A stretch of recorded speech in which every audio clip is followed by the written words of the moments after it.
Is there any tips that you could give for beginners that, have no idea what content creation is? I have no idea what content creation is.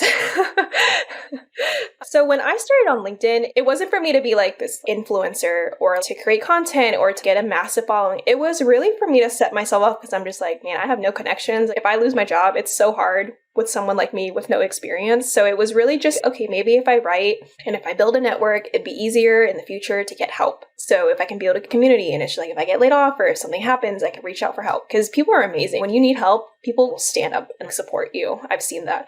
And then for some reason, I found that writing content gave me this healing that I've never experienced because I've experienced a lot of trauma in my life, like depression, anxiety, and I never really had an outlet besides therapy, but therapy is expensive and it's only once a week. So then I started to really write about my experiences on LinkedIn, like mental health, remote work, what it's like to have a kind leader, what toxic environments look like. What was it like to have all these trauma experiences? And the more that I wrote about that, people just started resonating. And then within a year, it was like 100,000, 200, 300, 400, now 500. And then everyone always asks me, they're like, how did you do it? How did you build like a massive following? I just started writing. I picked a niche. For me, it was just recruiting at the time. And then along the way, I implemented my personal life, my mental health, my careers, gaps, like entry level. I wrote about my experiences because people want to resonate with a human being. They don't want to resonate with someone who's looking to build clout, essentially. And you actually can make money off of LinkedIn. I built almost a 6-figure side hustle with LinkedIn by just writing, and then brands found me, companies, corporations. The sky's really the limit because Instagram, TikTok, yeah, it's a completely different ballgame, but where do companies live? On LinkedIn, So they really do look for people who write every single day. And your following is not so much what matters, it's your engagement. I have a high following, but I also have an engagement rate because it's what you write. And if I can give any advice, you're going to suck. It's terrible at the beginning. But I remember I was happy every second along the way. I was happy when I got 1 like, 10 like, 15 likes. I got 100 impressions or 100 views.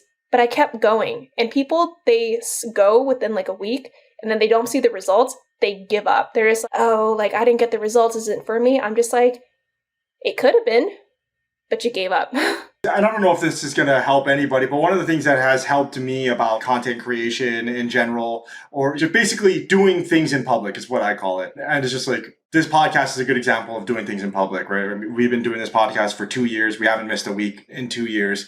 And at the very beginning, and I always encourage every single person that listens to this podcast, go back and listen to our first episode. I'm never taking that first episode down.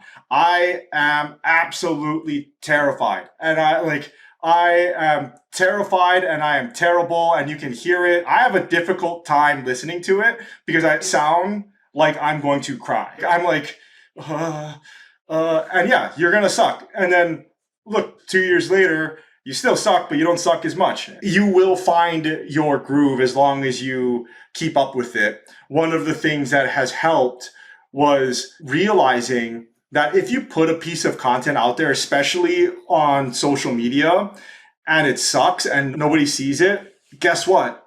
Nobody saw it. It doesn't matter. And it's only the stuff that people see. Okay, that matters. But even then, okay, on to the next.